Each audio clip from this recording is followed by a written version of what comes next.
Hi. Um, so I remember hearing, uh, you'll never be creative, and being creative is not a real job, not a real career choice. And I needed to be a lawyer, a doctor, or an engineer. And if I didn't choose one of those paths, then I was disowned. And so after this conversation, my dad hung up the phone, and well, I'll tell you the rest later. So I'm Ronnie Kwesi Coleman. I'm co-founder and CEO of a company called Meaningful Gigs. So welcome everybody. Today, I'll talk to you a little bit about AI um, and how using AI can ignite a creative revolution. So I think before we talk about AI and its potential and what it's doing in the world, I want us to talk about something called a creative crisis. And what this is it's a barrier to our creative revolution, right? And I'll give you a little bit about a little history lesson about creativity and kind of where we are right now. So, about 500 years ago, it was the first marketing channel ever created, and it's called the printing press. I think a guy named Gutenberg created it.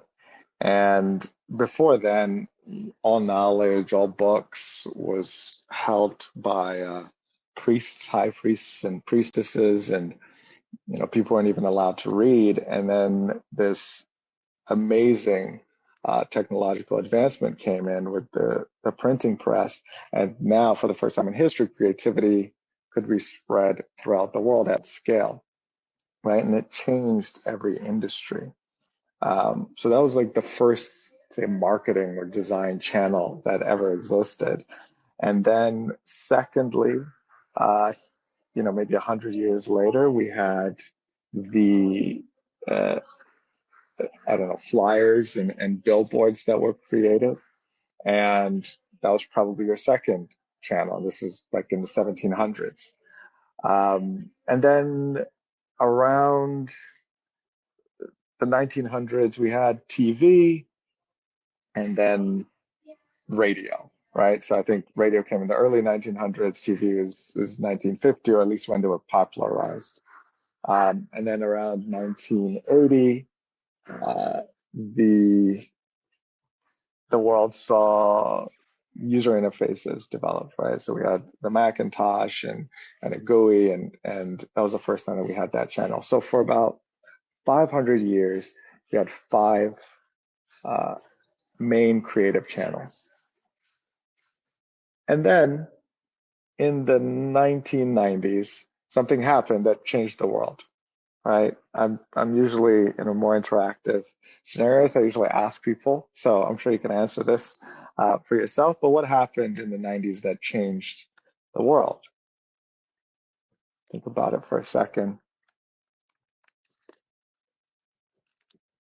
I'm sure you all know the internet, right? The internet was a channel that had just been created, and we went from just these few channels of creativity to multiple channels through we have like interfaces on audio interfaces now. We have uh, things in AR and VR, and with AI there's a million more. And so for 500 years we had five channels, and then in the last 30 years we've had hundreds. And so what that's doing is it's creating burnout, right? That means the whole system was designed for a set of people to do work within specific tasks and within specific channels.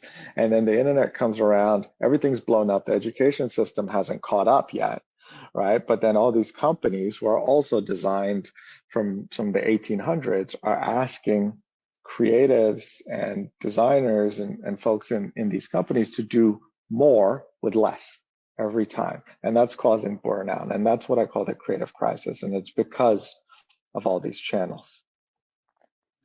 So I think in order for us to rise above this creative crisis, there are three specific things that we need to focus on. First is tapping into a global workforce, right? So the world was small, at least in the minds of a lot of people. Design, creativity was in New York, San Francisco, a few places like that. And when the pandemic happened, I think the whole world started to realize, like, no, there's way more than what's happening in my little hub, right? And we can work remotely, and we can tap into creativity and design from all over the world. And what that does is, it's not just about working with people in different places, but it gives you diversity, and not just diversity of skin color, but diversity of thought, diversity of skills. And it brings people together in a creative sense to make them exponentially more productive. All right, so that's critical. Secondly, focus, right? If people are able to focus, it unlocks meaning in their work. So imagine you're a motion designer and you love motion design and you love creating uh, complex things for folks, or you're a UI designer that really loves to focus on interactions and build products customers love. And somebody asks you to then start doing production work. Okay, we have 1,000 websites and you need to kind of make sure everything aligns. And now you're working on things that bring you no joy. Well, you have to do 100 PowerPoint decks, right? And that means somebody that loves doing one thing is now focusing on other things. So it's burning them out. They're not enjoying the work. And the operations folks are told, hey, you got to figure out how the designers are more effective or how they can do more work in a more effective manner. And it becomes extremely difficult. And now the third piece, which we love here at Meaningful Gigs, and I think all of you are thinking about how you can incorporate into your organization, is thinking about how to do 10 times or 10x with AI. So I think a question that I get from a lot of design ops or creative ops folks, it's like, well, we're in this huge organization, right? We work with Johnson & Johnson, work with Google, work with Indeed, work with Amazon. So even these huge companies that have their own AI initiatives, people within a specific department come in and they ask, well, how do I use this to make my design teams or my creative teams more efficient, right? And the answer is usually twofold. One is, well, what are you trying to solve, right? And what is the biggest problem that you want AI to solve? Because some people think it's this all-in-one solution that can do anything in the world and can cook dinner for you and pat you on the back when you're feeling down. And it doesn't really work that way. So first you have to understand the problem you want to solve, and what it does really well is solving rote tasks, right? And so when I go in to consult, or when my team goes in to consult with these big companies, what we say is, a lot of times design organizations and creative organizations are seen as cost centers. So what we want to help you do is turn that notion that design is a cost center and change the perspective to it being a profit center, right? And so we go in with that mind, and it's usually, okay, how do we save this company time and money? And so we try to understand their systems. We try to understand what's rote, what they're doing that's repeatable. And then we either have out-of-the-box solutions that we've already built that we integrate into their systems, or we design some custom solutions for them to make them more operationally efficient. But those are the two things. If you think about it, one, you want to think about, how do you make money from this so your organization is behind it? And then two, how do you automate the rote tasks? And then I think the third thing I would say is, even like really big organizations that are on the forefront of the AI all their departments aren't using the tools properly. And so that's why a company like ours, which is a startup, is a tech company, we can go in to these organizations and add real value because that's all we do. We build tools for enterprises, for design ops leaders, creative ops leaders, and then we help them become more efficient. And so they don't have to go through all the kind of enterprise red tape and hurdles before they can start seeing real value. They can see the value by working with a company like us and then saying, hey, this is my boss, this is how much we've saved, this is what we do, and would like to invest more into these solutions, whether internally or externally. And I want to show you an actual example of something that we've built for ourselves and some of our customers. So if you can still see, I believe you can still see my screen here. But this is our Magic Chat, and it's still in beta. But after making thousands and thousands of matches, so taking creative talent and then matching them to our customers, and like I said, we work with all types of brands, we learned that people are looking for the same things in different shapes or sizes. And we have thousands of creatives, and we need to make sure that they're resourced correctly, that they're most efficient on gigs that they work on. And so we decided to use AI to do that. And what it starts with, and we've been using this internally for a while, but what it starts with is just understanding what people need. And so we've created a ChatGPT-like interface because people know it and it's really simple. But all you do is you have to type in and search what you're looking for. And I already did the search beforehand, so you're not all waiting for me to do that from scratch. But essentially, you'll type in, can I see some UI designers that have design dashboards for large enterprises? And you can see I intentionally put in some typos here because it's not looking for you to say it perfectly. The goal is to mimic what you would do with a recruiter or somebody internally that you're asking for a referral from. And so here it says, sure, I'd love to help you find the perfect UI fit for your enterprise. Could you please clarify what specific features or functionalities you're looking for from this dashboard, right? And for example, are you interested in designers who have interest in experience in creating interface, interactive data visualizations, or design intuitive navigation systems? So it seems like a simple thing, but the cool thing about this is sometimes leaders come to us and they say, hey, my design director or somebody in this department said I should find this person, but I don't really know what that looks like. All I know is what they need to make, right? And so what this does is it helps you craft exactly what you're looking for because it understands the different types of design, what the deliverables are, etc.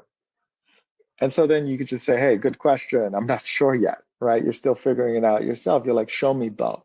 And maybe by looking at them or sharing them with your design leaders, you'll be able to figure out exactly what you need.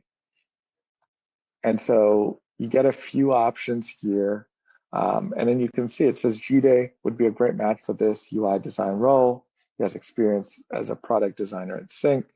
He's designed dashboards and mobile apps. He's done prototypes. Same with Hafiz. This is what he's done. This is where he's worked.